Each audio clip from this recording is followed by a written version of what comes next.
សួស្តីអ្នកទាំងគ្នាស្វាគមន៍មកកាន់វីដេអូថ្មីហើយថ្ងៃនេះ Apple គាត់បានបញ្ចេញ version ថ្មីគឺ 14.0.1 ហើយសម្រាប់ version 14.0.1 នេះគឺមានចំណុចផ្លាស់ប្ដូរមួយចំនួនដែរ4-5ចំណុចជាចំណុចទី1ដែល Apple គាត់បានកែតាក់ទងនឹងអ្នកទាំងគ្នាដែលបានប្រើ browser ឧទាហរណ៍ថាអ្នកទាំងគ្នាបានប្រើ Chrome ចឹងនៅពេលដែលអ្នកទាំងគ្នាអូសចុះក្រោមមកហើយស្រាប់តែអ្នកទាំងគ្នារើសកន្លែង Chrome ហ្នឹងកន្លែង default browser ហ្នឹងតាក់ទងកន្លែង default browser app ហ្នឹងសម្រាប់អ្នកទាំងគ្នាខ្លះដែលគាត់បានរើសឧទាហរណ៍ថាអ្នកទាំងគ្នាបានរើស Chrome ហើយនៅពេលបញ្ហាដែលអ្នកទាំងគ្នាតែងតែជួបហ្នឹងគឺនៅពេលដែលអ្នកទាំងគ្នាបាន reboot ទូរស័ព្ទរបស់អ្នកទាំងគ្នាមានន័យថាអ្នកទាំងគ្នាបិទហើយបើកមកវិញវានឹង load មក take កន្លែង Safari ហ្នឹងវិញអញ្ចឹង Apple គាត់បានជួសជុលពីបញ្ហាហ្នឹងដែរអញ្ចឹងលើកនេះនៅពេលដែលអ្នកទាំងគ្នា take កន្លែង Chrome អញ្ចឹងទោះបីតែអ្នកទាំងគ្នា restart ក៏ដោយគឺវានៅកន្លែងគឺវានៅតែ take កន្លែង Chrome ដដែលហើយតាក់ទងនឹងបញ្ហាមួយទៀតសម្រាប់អ្នកទាំងអស់គ្នាដែលប្រើ iPhone 7 ឬក៏7 Plus មានអ្នកមួយចំនួនដែលគាត់បាន complain ថា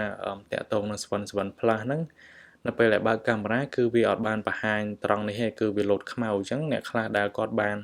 ប្រើ iPhone 7 ឬក៏7 Plus ប្រកាសជាជួបបញ្ហាហ្នឹងហើយនៅ version 14វាដូចជានៅពេលដែលអ្នកទាំងគ្នាបើកកាមេរ៉ាគឺវាលុបទាំងខ្មៅវាអត់បានបង្ហាញត្រឹមត្រូវអញ្ចឹងណាអញ្ចឹង Apple គាត់បាន fix បញ្ហាមួយចំនួនតាក់ទងនឹងកាមេរ៉ានឹងដែរហើយមួយទៀតតាក់ទងនឹងការប្រើ mail អញ្ចឹងមានអ្នកប្រើប្រាស់គាត់ក៏បាន complain តាក់ទងនឹង mail ដែរអញ្ចឹងអ្នកទាំងគ្នាដែលប្រើឧទាហរណ៍ថាប្រើ Google ប្រើ Yahoo ផងអញ្ចឹងនៅពេលដែលគាត់បានផ្ញើ email គឺផ្ញើអត់ទៅទេដោយសារបញ្ហាតាក់ទងនឹង mail ហ្នឹងអញ្ចឹង Apple ក៏គាត់បានជួសជុលពីបញ្ហាតាក់ទងនឹង mail ហ្នឹងផងដែរហើយមួយទៀតតាក់ទងនឹង Wi-Fi តាក់ទងនឹង version កាលពី 14.0 ហ្នឹងក៏មានអ្នកប្រើប្រាស់គាត់បានរាយការណ៍តាក់ទងនឹងបញ្ហា Wi-Fi ដូចជាការ connect អត់ជាប់ឬក៏តាក់ទងនឹងនៅពេលដែល connect បិទបើកហើយបើកមកវិញហើយវា connect ដែរតែវា connect អត់ជាប់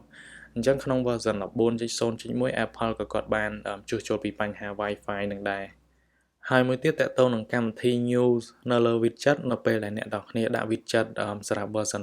14កន្លែងបង្ហាញ widget ហ្នឹងគឺវាបានបង្ហាញត្រឹមត្រូវមានន័យថាតាក់ទងរូបភាពដែលបានបង្ហាញលើកម្មវិធី New ហ្នឹង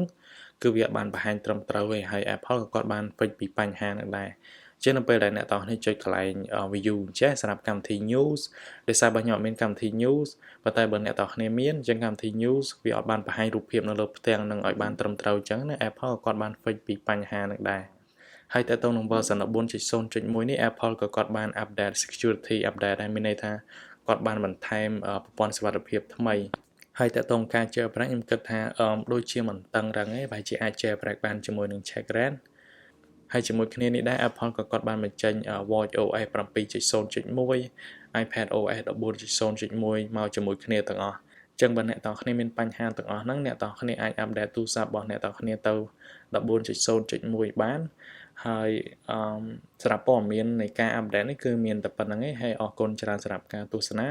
បើអ្នកទាំងគ្នាចង់បានវីដេអូថ្មីៗតាក់ទងនឹង iOS សូមអ្នកទាំងគ្នាចុច Subscribe ហើយបើករូបកណ្ដឹងផងចឹងដល់ពេលខ្ញុំផុសវីដេអូថ្មីៗអ្នកទាំងគ្នានឹងទទួលបានភ្លាមៗ